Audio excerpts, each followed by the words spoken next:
नमस्कार सभी साथियों को स्वागत करता हूं सभी का इस यूट्यूब चैनल पर जिसका नाम स्टडी विद पीएन लोधा। देखिए रीट एग्ज़ाम 2022 हेतु दो विशेष यहां पर शिक्षण विधियों के टेस्ट डाल रहा हूं आज।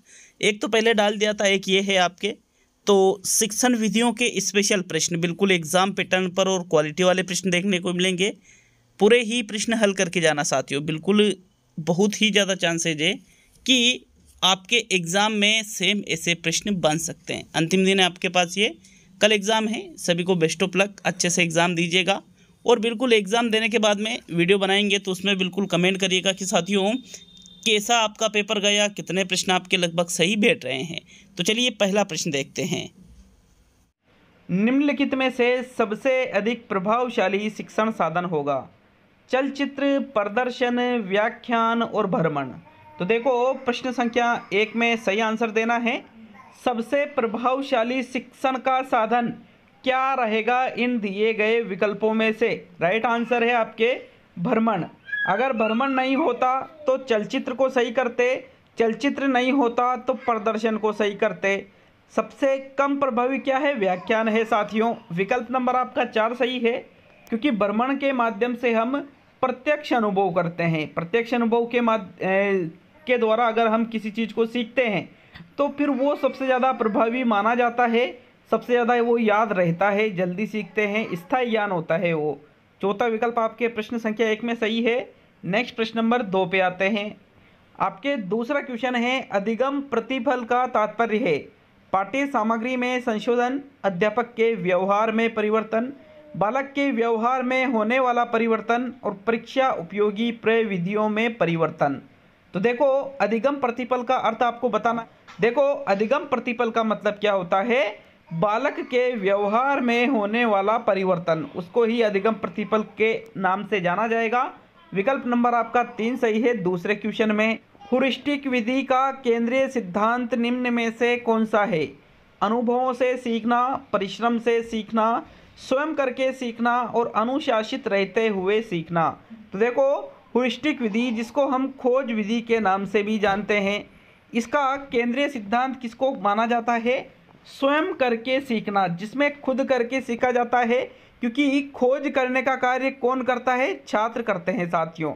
और छात्र खोज कर रहे हैं तो फिर स्वयं करके वो सीखते हैं। विकल्प नंबर आपका 3 सही है। इसका केंद्रीय सिद्धांत है लर्निंग बाय डूइंग या स्वयं करके सीखना। थर्ड विकल्प आपके सही है प्रश्न 3 में। नेक्स्ट देखेंगे अब हम प्रश्न संख्या 4 को। तो चलिए आते हैं प्रश्न नंबर 4 पर। चौथा क्वेश्चन, विद्यार्थी पाठ या उसके किसी भाग को अच्छी प्रकार से समझ रहे हैं या नहीं, इसके लिए उपयुक्त है गृह कार्य, बोध प्रश्न, मौन वाचन और व्याख्या। तो देखो जब हम बच्चों को किसी भी पाठ का शिक्षण करवा रहे हैं तो उस समय गृह कार्य देख कर के थोड़ी पता लगाएंगे, क्योंकि कि भाई उसके भाग को या उस पाठ को अच्छी तरह से समझ रहे हैं या नहीं समझ रहे हैं। उसके लिए हम उनसे क्या करेंगे? बोध प्रश्न करेंगे। बोध प्रश्न का मतलब है कि भाई जो हम उनको पढ़ा रहे हैं उसकी जानकारी वो अच्छे से समझ रहे हैं या नहीं। तो विकल्प नंबर आपका 2 सही है प्रश्न संख्या 4 में। नेक्स्ट आता है आपके प्रश्न नंबर 5। तो चलिए देखेंगे आपके प्रश्न नंबर 5 को। पांचवा क्वेश्चन ये देखिएगा प्रश्न नंबर 5 को। प्रश्न पत्र में प्रश्नों की संख्या बढ़ाने से परीक्षा का निम्नलिखित गुण अधिक प्रभावित होगा? वस्तुनिष्ठता, उपयोगिता, व्यापकता और वेधता। तो देखो प्रश्न संख्या 5 में आपको सही आंसर निकालना है। कौन सा विकल्प आपका इसमें सही रहेगा? तो देख लेते हैं इसका सही आंसर। साथियों प्रश्न पत्र में प्रश्नों की संख्या यदि आप बढ़ाते हो तो उपयोगिता, वेधता और वस्तुनिष्ठता इस पे अधिक प्रभाव नहीं पड़ेगा, बल्कि सबसे अधिक प्रभाव किस पे पड़ेगा? व्यापकता। क्योंकि अधिक प्रश्न लोगे तो फिर आप अधिक पाठ्यक्रम से प्रश्नों को लोगे, और अधिक पाठ्यक्रम से लोगे तो बिल्कुल उसकी व्यापकता पर प्रभाव पड़ेगा। विकल्प नंबर आपका 3 सही है प्रश्न संख्या 5 में। नेक्स्ट देखते हैं प्रश्न संख्या 6 को। तो चलिए छठा क्वेश्चन क्या पूछा जा रहा है आपसे। नवीन प्रश्न को हल करने के लिए सबसे उपयुक्त विधि कौन सी मानी जाती है? आगमन विधि, निगमन विधि, संश्लेषण विधि और विश्लेषण विधि। अब ऐसी स्थिति में क्या होता है साथियों, हम निगमन को और संश्लेषण को तो एक तरफ रख देते हैं, लेकिन विश्लेषण और आगमन में कंफ्यूज हो जाते हैं। तो जब भी ऐसा प्रश्न आपके सामने आता है नवीन प्रश्न को हल करने के लिए सबसे उपयुक्त विधि, तो फिर वहाँ पर आपको सही करना है आगमन विधि को। देखो इन चारों विधियों में से कम 5 क्वेश्चन आते हैं आपके पूरे एग्जाम में, कम से कम बता रहा हूँ मैं। तो साथियों इन चारों विधियों को अच्छी तरह से याद कर लेना है। इनसे संबंधित जो जो प्रश्न बनते हैं उनको भी क्लियर आपको एग्जाम के पहले ही कर लेना है। तो चलिए आगे बढ़ेंगे प्रश्न नंबर 7 पर। 7वां क्वेश्चन ये देखिए, प्रश्न नंबर 7, संश्लेषण विधि द्वारा सूखी घास से तिनका निकाला जा सकता है, परंतु विश्लेषण विधि में तिनका स्वयं घास से बाहर निकलना चाहता है। यह कथन किसका है? थॉर्नडाइक का, स्पेंसर का, आर्यभट्ट का और प्रोफेसर यंग का। तो बताइए संश्लेषण और विश्लेषण विधि के संबंध में ये कथन जो कहा जा रहा है ये किसके द्वारा कहा गया था? तो साथियों राइट आंसर देखिएगा 7वें क्वेश्चन में कौन सा रहेगा? प्रोफेसर यंग, चौथा विकल्प। ये कथन जो है कि भाई संश्लेषण विधि में सूखी घास के तिनके को हम बाहर निकालते हैं और विश्लेषण विधि में जो तिनका है वो स्वयं घास से बाहर निकलना चाहता है। तो चौथा विकल्प आपका सही है, प्रश्न संख्या 7 में है। नेक्स्ट देखेंगे अब हम प्रश्न नंबर 8 को। तो चलिए 8वें क्वेश्चन की ओर। शिक्षण की चक्रीय योजना का अन्य नाम है हर्बर्ट उपागम, मॉरिसन उपागम, RCEM उपागम और एलन उपागम। तो देखो हर्बर्ट उपागम तो पंचपदी को कहते हैं, एलन उपागम भी इसका नाम नहीं है, ना ही RCEM उपागम है, बल्कि जो चक्रीय योजना है शिक्षण की इसको मॉरिसन उपागम के नाम से भी जाना जाता है। तो विकल्प नंबर आपका 2 सही है साथियों 8वें क्वेश्चन में। नेक्स्ट देखेंगे प्रश्न संख्या 9 को। तो चलिए 9वें क्वेश्चन की तरफ। आपके प्रश्न संख्या 9 ये देखिएगा, अनुकरण विधि रचना के लिए उपयुक्त है, प्रारंभिक स्तर पर उपयुक्त है, माध्यमिक स्तर पर उपयुक्त है, उच्च स्तर पर उपयुक्त है या इनमें से कोई नहीं। तो जब भी आपको रचना शिक्षण के लिए उपयुक्त विधि पूछे और अगर स्तर प्रारंभिक हो तो वहाँ पर आप प्रारंभिक स्तर पर अनुकरण विधि को सही करोगे। यहाँ अनुकरण विधि की बात की जा रही है इसलिए प्रारंभिक स्तर आपका राइट आंसर है। तो 9वें क्वेश्चन में प्रथम विकल्प सही है साथियों। चलिए अगला प्रश्न देखेंगे 10वां। ये देखिएगा, निम्न में से प्राथमिक स्तर पर बच्चों के शिक्षण हेतु उपयुक्त नहीं मानी जाती है? सहयोगात्मक अधिगम, व्याख्यान द्वारा स्पष्ट, निर्देशित खोज विधि और प्रदर्शन विधि। तो यहाँ पर ये जो 4 विधियाँ अलग अलग दे रखी है कि भाई किस प्रकार की जो विधि है वो प्राथमिक स्तर पर बच्चों को पढ़ाने के लिए उपयुक्त नहीं है। तो राइट आंसर है आपके व्याख्यान द्वारा स्पष्ट। कौन सा? दूसरा विकल्प। ठीक है, विकल्प नंबर आपका 2 सही है प्रश्न संख्या 10 में, क्योंकि व्याख्यान द्वारा स्पष्टीकरण प्राथमिक स्तर पर बिल्कुल अनुपयुक्त है साथियों। सहयोगात्मक अधिगम सबसे फर्स्ट चॉइस है, निर्देशित खोज विधि सेकंड चॉइस रहेगी, प्रदर्शन विधि यहाँ पर थर्ड चॉइस रहेगी आपके। तो यहाँ पर जो दूसरा विकल्प है यही प्राथमिक स्तर पर बच्चों के शिक्षण के लिए उपयुक्त नहीं है। नेक्स्ट प्रश्न नंबर 11 पे आते हैं। आपके प्रश्न संख्या 11, कौन सा गुण वस्तुनिष्ठ परीक्षण का नहीं है? वैधता, विश्वसनीयता, संपूर्ण पाठ्यक्रम का मापन और व्यक्तिनिष्ठता। तो बताइए प्रश्न संख्या 11 में कौन सा विकल्प आपका सही है? इनमें से वस्तुनिष्ठ परीक्षण का गुण कौन सा नहीं है? साथियों वस्तुनिष्ठ परीक्षण वैध होता है, विश्वसनीय होता है, संपूर्ण पाठ्यक्रम का लगभग ये मापन भी कर लेता है, लेकिन व्यक्तिनिष्ठता इसकी विशेषता या गुण नहीं है साथियों। तो चौथा विकल्प आपके प्रश्न संख्या 11 में बिल्कुल सही है।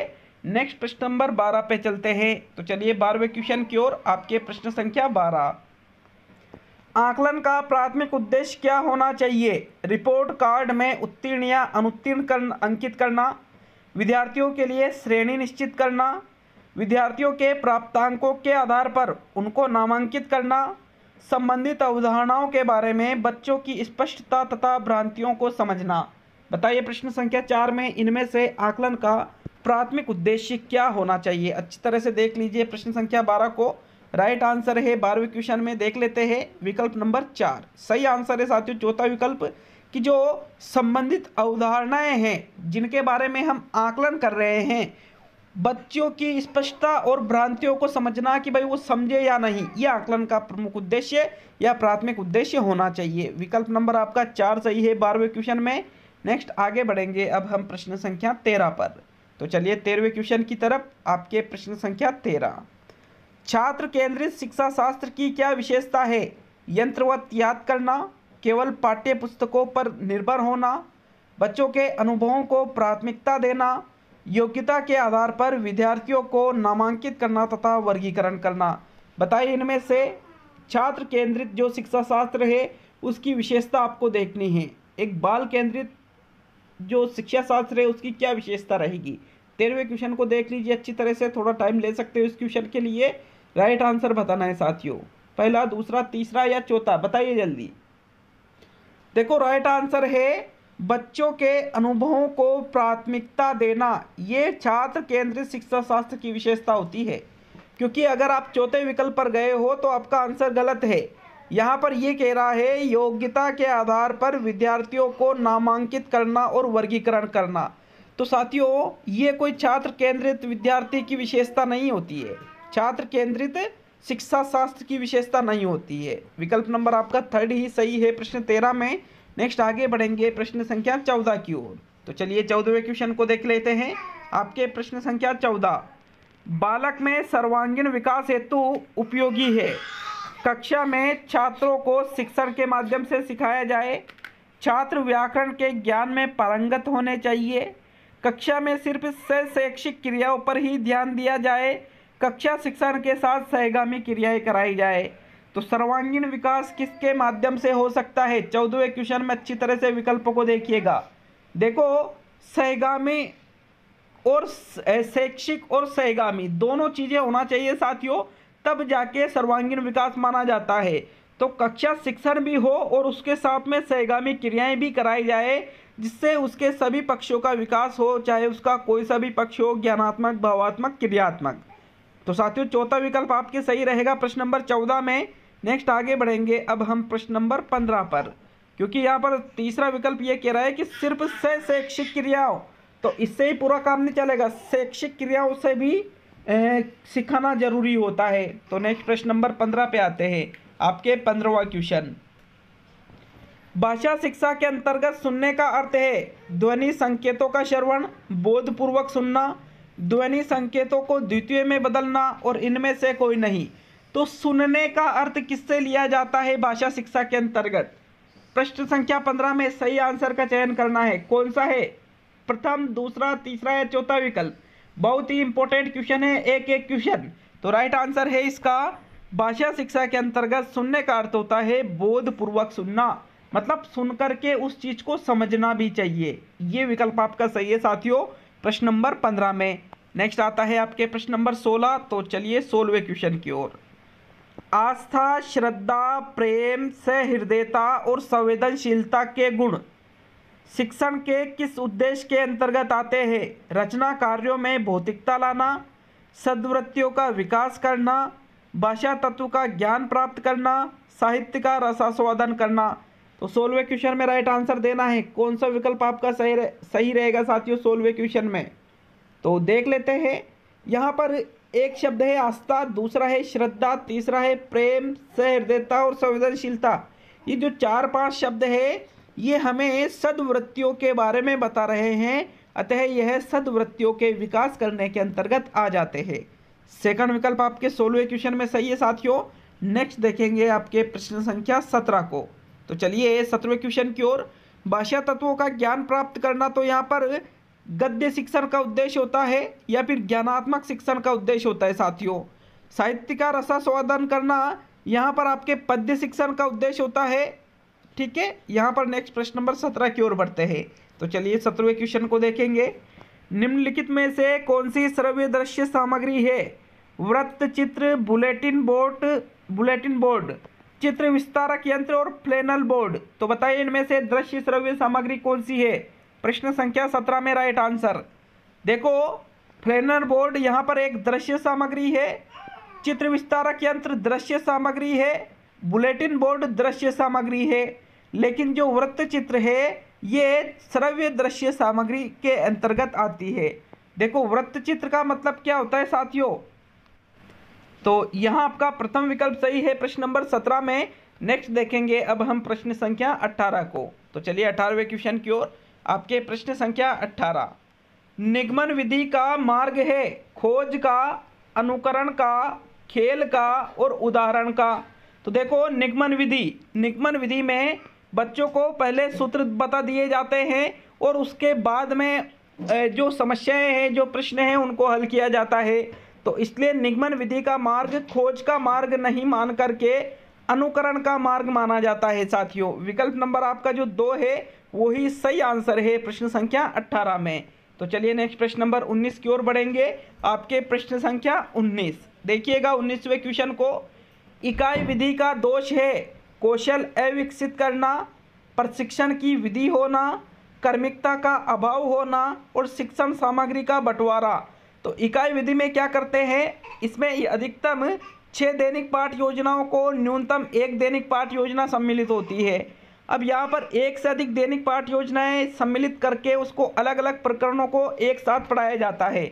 इससे क्या होता है साथियों, कर्मिकता टूट जाती है, अर्थात इसमें कर्मिकता का अभाव पाया जाता है। थर्ड विकल्प आपके 19वें क्वेश्चन में सही है। नेक्स्ट देखेंगे आपके प्रश्न संख्या 20 को।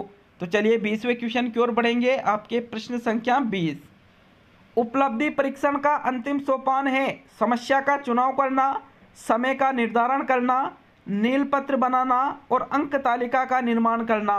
तो जो उपलब्धि परीक्षण है इसका अंतिम सोपान आपको यहाँ पर चूज करना है कि भाई इसका अंतिम सोपान कौन सा रहेगा उपलब्धि परीक्षण का। तो समस्या का चुनाव तो सबसे पहले किया जाता है साथियों, ये गलत है।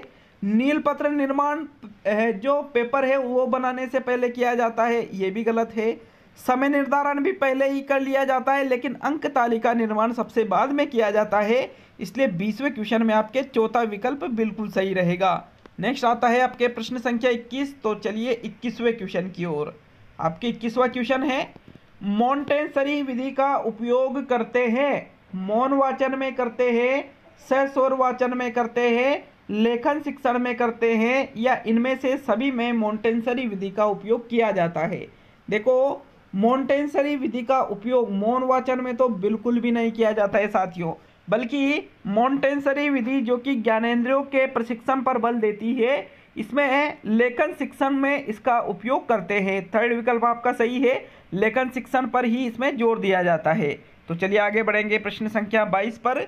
22वां क्वेश्चन, ये देखिए 22वें प्रश्न को, सुंदर लेखन के अभ्यास के लिए उपयुक्त रहेगा श्रुतलेख, प्रतिलेख, अनुलेख और कहानी लिखना। बताइए इनमें से सुंदर लेखन का यदि आपको अभ्यास करना है तो कौन सा उपयुक्त रहेगा प्रश्न संख्या 22 में। साथियों 22वें क्वेश्चन का जो राइट आंसर है कौन सा है, 22वें प्रश्न में देख लीजिए अच्छी तरह से और सही आंसर का चयन कीजिएगा। तो देखो 22वें क्वेश्चन में जो राइट आंसर है वो रहेगा आपके अनुलेख। थर्ड विकल्प सही है साथियों। श्रुतलेख में तो क्या किया जाता है, बालकों की जो अशुद्धियां शब्दों की होती है, वर्तनियों की जो अशुद्धियां होती है, उनको दूर करने का कार्य किया जाता है। प्रतिलेख का मतलब होता है नकल करना। साथियों सुंदर लेखन हमें अनुलेखन से ही प्राप्त होता है। तो नेक्स्ट प्रश्न नंबर 23 पे आते हैं। आपके 23वां क्वेश्चन देखिएगा। प्रश्न नंबर 23 को, आपके प्रश्न संख्या 23, शिक्षण कौशलों के विकास के लिए व्यवस्था की जाती है सूक्ष्म शिक्षण की, इकाई योजना की, दल शिक्षण की और अभिकर्मित अनुदेशन विधि की। तो देखो शिक्षण कौशलों का यदि विकास करना है तो इसके लिए माइक्रो टीचिंग या सूक्ष्म शिक्षण की व्यवस्था की जाती है। कमेंट करके जाइए कि सूक्ष्म शिक्षण विधि के जनक किसको माना जाता है साथियों। इसके बाद में जो दल शिक्षण विधि होती है इसमें तो किसी विशेष इकाई या विशेष प्रकरण से संबंधित समस्या हो तो उसके लिए दल शिक्षण किया जाता है। इसके भी जनक कमेंट करके जाइएगा साथियों। चलिए मैं ही बता देता हूं इसके, तो डेविड वार्डिंग इसके जनक है। तो चलिए नेक्स्ट प्रश्न नंबर 24 पर। आपके 24वां क्वेश्चन है, क्षेत्राटन विधि का गुण नहीं है विद्यार्थियों में उत्साह पैदा करना, विद्यार्थियों के ज्ञान में अभिवृद्धि करना, समाज व घर में उत्तम संबंध स्थापित करना और समय की बचत न होना। तो बताइए इनमें से 24वें क्वेश्चन में कौन सा आंसर रहेगा, क्षेत्राटन विधि का गुण कौन सा नहीं है। तो देखो विद्यार्थियों में ज्ञान की अभिवृद्धि होती है, उत्साह पैदा होता है, समाज व घर में उत्तम संबंध भी स्थापित होते हैं। लेकिन साथियों समय की बचत न होना तो बिल्कुल सही बात है, इसमें समय की बचत नहीं होती है, ये इसका गुण नहीं है। चौथा विकल्प आपका सही है प्रश्न नंबर 24 में। नेक्स्ट देखेंगे प्रश्न संख्या 25 को। तो चलिए 25वें क्वेश्चन की ओर। आपके 25वां क्वेश्चन, वाचिक अभिनय में किया जाता है विविध बालकों द्वारा पात्रों के रूप में संवाद बोलना, शिक्षक द्वारा अभिनय करना, नाटक करना और इनमें से कोई नहीं। तो साथियों वाचिक मतलब होता है बोलना। तो देखो प्रश्न संख्या 25 में राइट आंसर है विविध बालकों द्वारा पात्रों के रूप में संवाद बोलना ही वाचिक अभिनय किया होता है। विकल्प नंबर आपका 1 सही है प्रश्न नंबर 25 में। नेक्स्ट आगे बढ़ेंगे अब हम प्रश्न संख्या 26 की ओर। तो चलिए 26वें क्वेश्चन को देखेंगे। यदि आप कक्षा में दहेज की समस्या पढ़ाना चाहते हैं तो आप किस विधि को सर्वश्रेष्ठ मानेंगे? पात्र अभिनय विधि को, प्रयोगशाला विधि को, भाषण विधि को और अनुसंधान विधि को। भाई दहेज की समस्या पढ़ाना चाहते हैं तो क्या प्रयोग करके देखोगे कि भाई दहेज में क्या क्या समस्या आती है? भाषण भी उतना ज़्यादा प्रभावी नहीं है। अनुसंधान खोज करके कि भाई घर घर जाके कि भाई दहेज क्या है क्या नहीं है, ऐसा तो हम नहीं करेंगे, बल्कि पात्राभिनय विधि के माध्यम से यदि हम इस समस्या को पढ़ाते हैं तो वो सर्वश्रेष्ठ होगा। विकल्प नंबर आपका 1 सही है 26वें क्वेश्चन में। नेक्स्ट आगे बढ़ेंगे प्रश्न संख्या 27 पर। तो चलिए 27वें क्वेश्चन की ओर। आपके प्रश्न संख्या 27, शिक्षण की किस विधि का प्रयोग कर प्रत्येक अध्यापक सही से शिक्षण नहीं कर पाता है? प्रयोजना विधि, सूत्र विधि, व्याख्यान विधि और बर्मन विधि। प्रश्न संख्या 27 में राइट आंसर का चयन करना है साथियों। कौन सा आंसर आपके 27वें प्रश्न में सही रहेगा? तो देखो राइट आंसर है इसके पृष्ठ में व्याख्यान विधि। थर्ड विकल्प आपका सही रहेगा। व्याख्यान विधि का सभी अध्यापक बिल्कुल सही से प्रयोग नहीं कर सकते। देखा होगा आपने, व्याख्यान विधि में कई लोग आसानी से समझा देते हैं और कई लोगों से समझ में नहीं आता है। तो विकल्प नंबर आपका 3 सही है साथियों 27वें क्वेश्चन में। नेक्स्ट आगे बढ़ते हैं प्रश्न संख्या 28 पर। तो चलिए 28वें क्वेश्चन को देखेंगे। सबसे अच्छी शिक्षण विधि वह है जिसमें विद्यार्थी पर आधारित क्रियाएं अधिक होती है, जिसमें जो बहुत सरल हो, जिसमें बहुत ज़्यादा छुट्टियां हो और इनमें से कोई नहीं। तो सबसे अच्छी शिक्षण विधि किसे माना जाता है साथियों? जो बहुत सरल हो या बहुत छुट्टियां हो उसको सबसे अच्छी शिक्षण विधि नहीं माना जाता है, बल्कि सबसे अच्छी शिक्षण विधि वह होती है जिसमें विद्यार्थी पर आधारित क्रियाएं अधिक हो। विकल्प नंबर आपका जो 1 है वो आपका सही आंसर है, क्योंकि विद्यार्थी पर आधारित क्रियाएं अधिक होगी तो छात्र उसको करके सीखेंगे और करके सीखेंगे तो ज्ञान स्थायी और लंबे समय तक रहेगा। नेक्स्ट प्रश्न नंबर 29 पे आते हैं। तो चलिए 29वें क्वेश्चन को देखेंगे। लेकिन अब तक भी वीडियो को लाइक नहीं किया है तो एक लाइक जरूर कर दीजिएगा यार, और चैनल पर नए हो तो चैनल को सब्सक्राइब करना नहीं भूले। आपका एक सब्सक्राइब हमें मोटिवेट करता है आपके लिए और अच्छा मैटर प्रोवाइड करने के लिए। तो चलिए 29वें क्वेश्चन को देख लेते हैं। बालक को किस सोपान से पता चलता है कि उसे क्या पढ़ना है? अनुकरण वाचन से, आदर्श वाचन से, प्रस्तावना से और प्रस्तुतिकरण से। तो देखो बालक को जब हम दैनिक पाठ योजना के माध्यम से शिक्षण कराते हैं तो वहाँ पर एक सोपान आता है प्रस्तावना। उसी में हम ये बताते हैं कि भाई हम ये पाठ पढ़ेंगे, ये प्रकरण पढ़ेंगे। तो प्रस्तावना सोपान से ही बालक को पता चलता है कि उसे क्या पढ़ना है साथियों। विकल्प नंबर आपका 3 जो है वो 29वें क्वेश्चन में बिल्कुल सही है। नेक्स्ट आगे बढ़ेंगे अब हम प्रश्न संख्या 30 पर। तो चलिए 30वें क्वेश्चन को देखते हैं। आपके प्रश्न संख्या 30, व्याकरण ज्ञान की आवश्यकता होती है भाषा को बोलना सिखाने के लिए, भाषा के शुद्ध प्रयोग के लिए, भाषा को बोलना सिखाने के लिए 2 बार आ गया ये। तो भाषा को लिखना सिखाने के लिए लिखा था यहाँ पर, और भाषा को समझाने के लिए। तो साथियों 23वें क्वेश्चन में राइट आंसर देना है। कौन सा विकल्प आपका इसमें सही रहेगा? व्याकरण ज्ञान की आवश्यकता क्यों होती है, क्यों बच्चों को व्याकरण का शिक्षण कराया जाता है? 30वें क्वेश्चन में राइट आंसर है भाषा का शुद्ध प्रयोग करने के लिए ही व्याकरण के ज्ञान की आवश्यकता होती है साथियों। सेकंड विकल्प आपके 30वें क्वेश्चन में सही है। नेक्स्ट अब हम देखते हैं प्रश्न संख्या 31 को। तो चलिए 31वें प्रश्न की तरफ। आपके प्रश्न संख्या 31, वह विधि जिसमें विद्यार्थी अपना अध्ययन कार्य अध्यापक की देखरेख में पूर्ण करते हैं कहलाती है स्व अध्ययन विधि, गृह कार्य विधि, पर्यवेक्षित अध्ययन विधि और मौखिक कार्य विधि।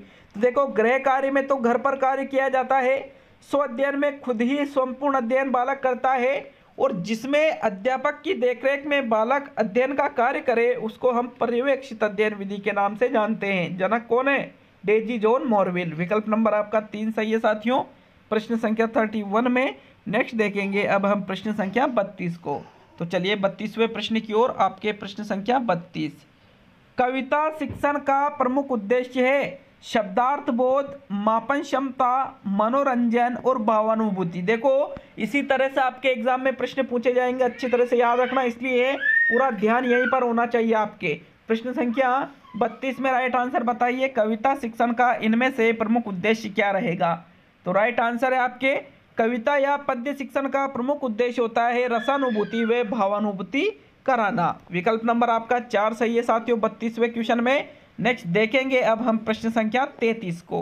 तो चलिए 33वें प्रश्न की ओर, आपके प्रश्न संख्या 33।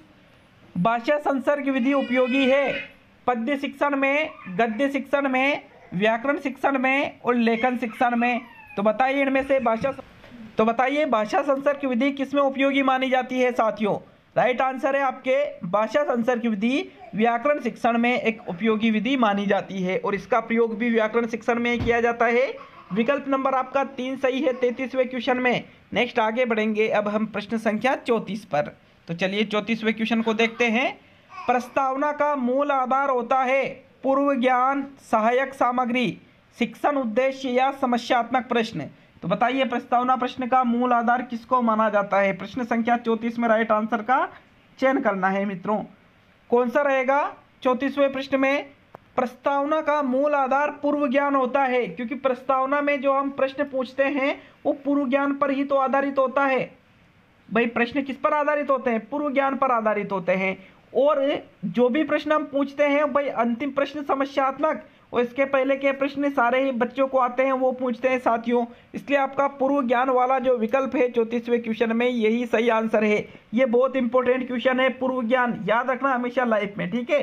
नेक्स्ट प्रश्न नंबर 35 की ओर बढ़ते हैं। भले ही लाइफ में याद मत रखो लेकिन एग्जाम में याद रख लेना। तो चलिए 35वें क्वेश्चन को देखेंगे, आपके प्रश्न संख्या 35। ये देखिए, भाषा शिक्षण की यह सामग्री श्रव्य नहीं है।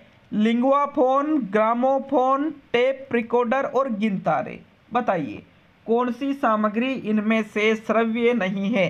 प्रश्न संख्या 35 में सही आंसर है लिंगुआफोन, ग्रामोफोन, टेप रिकॉर्डर तीनों ही श्रव्य है। लेकिन ये जो गिनतारे हैं साथियों ये श्रव्य सामग्री न होकर के ये एक दृश्य सामग्री मानी जाती है और दृश्य सामग्री ही है ये। चौथा विकल्प आपके 35वें क्वेश्चन में सही है। अब आज का अंतिम और 36वां क्वेश्चन। अगर पीडीएफ लेना है तो टेलीग्राम चैनल जो हमारा है स्टडी विद पीएन लोधा के नाम से उसको ज्वाइन कर लीजिएगा। आपको पीडीएफ आपको 12 बजे आज मिल जाएगी। भाषा शिक्षण में मूल्यांकन उपागम के प्रवर्तक है मॉरिसन, किलपेट्रिक, ब्लूम और फ्रोबेल। तो बताइए इनमें से मूल्यांकन उपागम के प्रवर्तक किसको माना जाता है साथियों।